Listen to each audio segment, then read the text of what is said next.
আমার পানে খুঁজে মাঝি ভান্ডার, মনে খুঁজে মাঝি ভান্ডার, নিন্দা করলে কি ক্ষতি আমার। আমার প্রাণে খোঁজে মাঝি ভান্ডার, দিলে খোঁজে মাঝি ভান্ডার, নিন্দা করলে কি ক্ষতি আমার।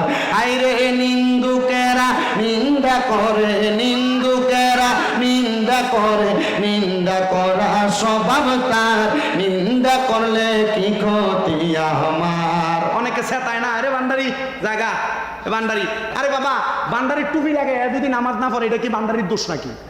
কথা না কয় না, বান্দারির টুপি লাগে যদি নামাজ না পড়ে এটাই বান্দারির দোষ না। রসুল আজম মাঝবান্ডারির দরবারের প্রথম তরিকার সবক নিবে 7-6 সবক। কয় সবক? 1 নাম্বার সবক রসুল আজম মাঝবান্ডারি আদব কি, 2 নাম্বার ঈমান, 3 নাম্বার নামাজ। তাহলে আপনার প্রথম 3 শিক্ষাই তো আপনার কি? আদব, ঈমান, নামাজ।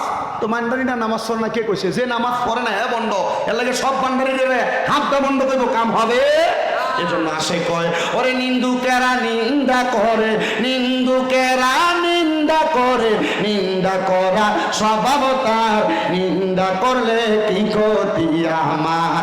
আমার মনে খোঁজে মাঝি ভান্ডার, পানে খোঁজে মাঝি ভান্ডার, নিন্দা করলে কি ক্ষতি আমার। শুনো যত বন্ধুগণ, নিন্দুকেরা তোমরা কব ভেব না দুশ্মন। বান্দারিরা কেউ বন্ধ করলে এরা কিন্তু এর লগে ঝগড়া করে না, করেন আপনারা? সে আসে, আমি দেখছি বহুতরারে। আমার আব্বা মুজিবুল বসর মাইজ ভান্ডারের বায়া, মার হাবা কন্যাকা। আমার দাদু আবার আসছিল মঈন বাবার বায়া। আমি আমার দাদুর জি গেলাম, আপনি মঈন বাবার মুরিদ সাইফুদ্দিন বাবার কাছে মুরিদ করাইলেন না কা? মুজিব বাবার কাছে কা আমার বাপেরে করাইলেন? বেটা তুই বুঝতি না, এক ফুলের এক গ্রান। আমি তো মঈন বাবার আল্লাদের কাছে দইরা মঈন বাবার ফেলেছি, তখন আমি আমার ফুতেরে মুজিব বাবার কাছে করাই দিছি যেন সব ফুলের গেরাল লইতে পারে। মার হাবা, আরো জোরে কন্যা মার হাওয়া। শুনো যত বন্ধুগণ, নিন্দুকের তোমরা কব ভেব না দুশ্মন। শুনো যত বন্ধুগণ, নিন্দুকের তোমরা কব ভেব না দুশ্মন। হাইরে তরিকতের ধোপার মতো, তরিকতের ধোপার মতো, দুয়ে করুক পরিষ্কার, নিন্দা করলে কি ক্ষতি আমার। আমার প্রাণে খোঁজে মাঝি ভান্ডার, দিলে খোঁজে মাঝি ভান্ডার, নিন্দা করলে কি ক্ষতি আমার।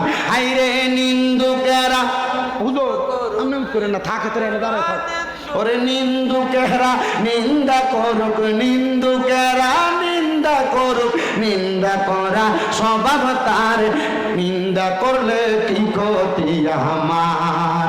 খাদেম রমেশের বাণী বলে দিয়েছেন তিনি, পান দিয়েছি পীর কদমে যা করেন তিনি।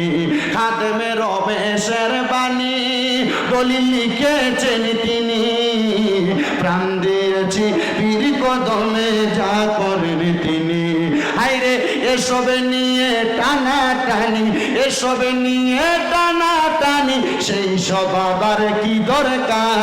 নিন্দা করলে কি ক্ষতি আমার। আমার পানে খোঁজে মাঝি ভান্ডার, দিলে খোঁজে মাঝি ভান্ডার, নিন্দা করলে কি ক্ষতি আমার।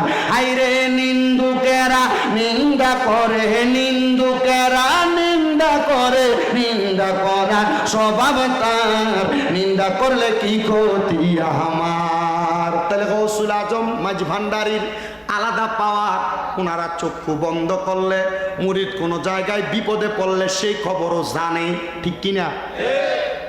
এখন আপনি ঠিক কইয়া চুপ করে রইলেন, কিন্তু আপনার এই বিশ্বাসটা অন্তরের ভিতরে ঠিক মতো রাখলেন না, যে না এটা কি, এটা আল্লাহ তাআলার ক্ষমতা ছাড়া আর কারোর ক্ষমতা না। আর এই ক্ষমতা তাদেরকে দেয় আল্লাহ। কথা কই, এই ক্ষমতা আউলিয়া কেরামরা দেয় কে? আল্লাহ তাআলা যদি কোনো ক্ষমতা দেয় আমরা কিছু করার আছে? আল্লাহ তাআলা যদি ক্ষমতা দেয় আমরা কিছু করার আছে? আল্লাহ তাআলা তো স্বয়ং নিজে ঘোষণা করতেছেন রাসূলের মাধ্যমে। আল্লাহ কি ঘোষণা করতেছেন? আল্লাহ তাআলা নিজে বলতেছেন, জগতের মানুষ শুইনালো তোমরা, যে বলে কি, যে তোমরা যদি দুনিয়াতে জান্নাতি ব্যক্তি চিনতে চাও, নবী গো জান্নাতি ব্যক্তি কারা আপনি বলেন তো? আমার নবী কইতেছি, ইজা রাজুলুন দাইফুন মুস্তাদাফুন জু তিমরাইনি লা ইউবাহু লাহু লাউ আকসামা আলাল্লাহি লা বাররা। নবী গো কারা এরা, কারা পরিচয়? নবী কয় কলা রজুলুন, এমন ব্যক্তি দয়ফুন দুর্বল, মুস্তাদাফুন জু তিমরাইনি, যারা দেখলে তোমার ভাল লাগতো না, পছন্দ হইতো না, লা ইউবাহুলাহু, এরা দেখলে তুমি অবহেলা করবা বা তোমার অপছন্দ মনে হবে, লাউ আকসামা আলাল্লাহি লা বাররা, কিন্তু এই ব্যক্তি যদি কোনো দোয়া করে আল্লাহ দোয়া কবুল করে। এটা ইবনে মাজাহ শরীফ 303 নাম্বার পৃষ্ঠার হাদিস। আল্লাহ রাসূল সাল্লাল্লাহু আলাইহি ওয়াসাল্লাম বলছে জান্নাতের বাদশা হবে ওই ব্যক্তিগুলা। নবী গো তারা কারা? বলতেছে ওই ব্যক্তি যার চুলগুলো